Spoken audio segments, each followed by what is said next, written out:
قال ثابت وكانت الانبیاء اذا نزل بهم امر فرحوا الى الصلاۃ۔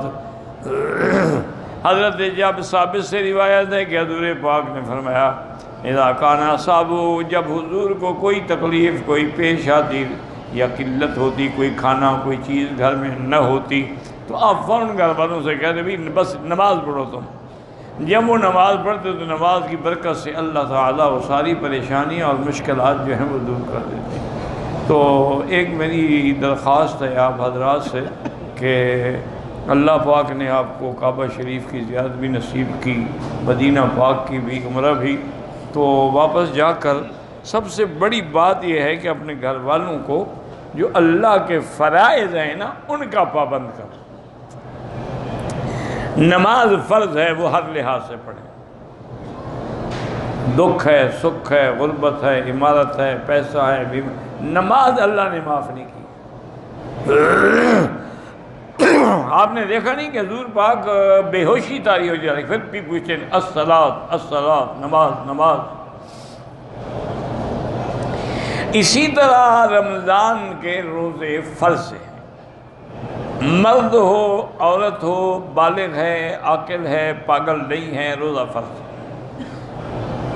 اب جتنے دن عورت کو ایام حیض ہیں، 7 دن ہیں، 8 دن ہیں، وہ روزہ نہیں رکھے گی لیکن بعد میں قضا کرے گی، نمازیں بھی نہیں پڑھے گی لیکن بعد میں نماز کی قضا نہیں۔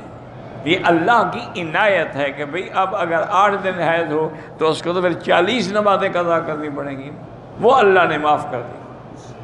لیکن روزے تو سال میں 8 ہیں نا، وہ تو کبھی بھی قضا کر سکتی ہے۔ تو ایک نماز کی پابندی اور ایک روزے کی خاص طور پہ سختی سے پابندی، اور تیسری چیز یہ ہے کہ ان کو یہ ہدایت کریں کہ جب بھی کوئی چیز کھانا پانی پکائیں تو فوراً پڑھیں بسم اللہ الرحمن الرحیم، اس کے اندر بڑی برکتیں۔ اور آپ کی ذمہ داری یہ ہے کہ گھر میں رزق حلال کما کے لائیں، ان کو رشوت یا حرام کا پیسہ نہ دیں، نہ ان کو حرام پہ ہلائیں۔ اگر پیٹ میں حرام جائے گا تو پھر باقی حرام کام بھی کھل جائیں گے۔ حرام کا ایک نہیں ہوتا نقصان، بلکہ کئی، جیسے شرابی ہے، اب شراب پیے گا تو باقی زنا بھی ہوگا، پھر شباب بھی ہوگا، کباب بھی ہوگا، رشوت بھی ہوگی، پھر اس کو پیسہ بھی چاہیے۔ تو حرام سے اور حرام آتا ہے اور حلال سے حلال آتا ہے۔ اور اپنی اولاد کی نگرانی کریں۔ آج کل کوئی مشکل نہیں ہے، چھوٹی سی نماز کی کتابیں چھپی ہوئی ہیں، گھر میں بیٹھ کے سب کو پڑھائیں، سب کو یاد کرائیں اور ان سے سنیں کہ ان کو آتی بھی ہے نماز پڑھنی کہ نہیں آتی۔ اگر نہ آئے تو ساتھ کھڑے ہو کے 2 رکعت نفل کی نیت کر لیں اور ان کو سمجھائیں کہ نماز کیسے پڑھنی ہے، کہ کیسے اللہ اکبر کہنا ہے، کیسے ہم نے قرات کرنی ہے، کیسے ہم نے قیام کرنا ہے، کیسے ہم نے رکوع کرنا ہے۔ تو ان چیزوں کی اگر پابندی کریں تو انشاءاللہ ثم انشاءاللہ گھروں میں سکون بھی ہوگا، رحمت بھی ہوگی اور اللہ تعالیٰ کی طرف سے برکتیں بھی نازل ہوں گی۔ تو حضرت حسن بصری رحمۃ اللہ علیہ کبھی کسی غلام کو کوئی کام کہتے نا اور وہ نہ کرتا، نافرمانی کرتا، فرماتے اچھا آج مجھ سے کوئی گناہ ہو گیا ہے، غلام بھی نافرمان ہوتا۔ اگر میں اللہ کا فرما بردار ہوتا تو جنگل کے جانور بھی میرے فرما بردار ہوتے، یہ انسان کیسے نافرمان ہو گیا؟